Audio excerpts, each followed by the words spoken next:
હવે સમાચારોમાં તરફ આપણે આગળ વાત કરીએ રાજકોટની તો રાજકોટમાં ફરી એકવાર નબીરા કાર ચાલક દ્વારા અકસ્માત સર્જાવાની ઘટના સામે આવી છે।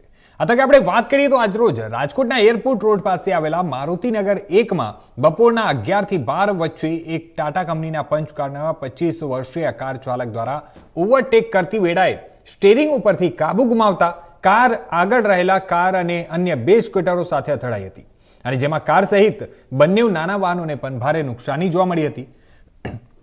સાથે સદનસીબે કોઈ પણ જાનહાનિ થઈ ન હતી ત્યારે હાલ અકસ્માત સર્જનાર જે કારના ચાલક હતો એ યુવક દ્વારા કાર સહિત અન્ય વાહનોમાં આજે થયેલા નુકસાન અંગે કાર અને બાઇકના માલિકો સાથે નુકસાનની ભરપાઈ કરવાની અપીલ પણ કરવામાં આવી છે અને તેમજ નુકસાન થયેલા કારના માલિક દ્વારા જોખમી રીતે કાર ચલાવતા લોકોને અપીલ કરવામાં આવી છે કે જ્યારે પણ કાર ચલાવો ત્યારે સિટી વિસ્તારમાં અને ખાસ કરીને શેરી ગલીઓમાં વાહનો ધીમે ચલાવવા જોઈએ જેથી કોઈ પણ ગંભીર અકસ્માત ન સર્જાય।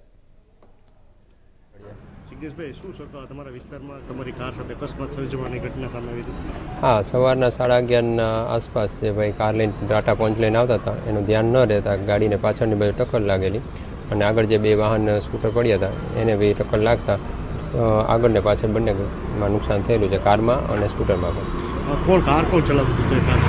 એક 25-26 વર્ષના ભાઈ હતા ચડાવતા હતા અને ધ્યાન ન રહેતા લાગી ગઈ ટક્કર। તમારી ગાડીમાં કેટલું નુકસાન થયું? નુકસાન જાજુ છે, આગળ પાછળ ઘણું બધું નુકસાન છે, બમ્પર ને બધું એમ। અન્ય કોઈ કેટલા વાહનો નડફેટ લીધા હતા? એક FZ બાઇક અને એક મારું જ એક્ટિવા। કઈ રીતે અકસ્માત કઈ રીતે સર્જાયો? તમે તેમની સાથે વાત કરી? હા, વાત કરતાં ભાઈનું એવું કહેવાનું થયું કે ભાઈ સામેથી વાહન આવતું હતું, સાઈડમાં લેવા ગયા પણ વધારે પડી ગયું કહેવાનું થયું એનું। લોકોને શું અપીલ કરશો?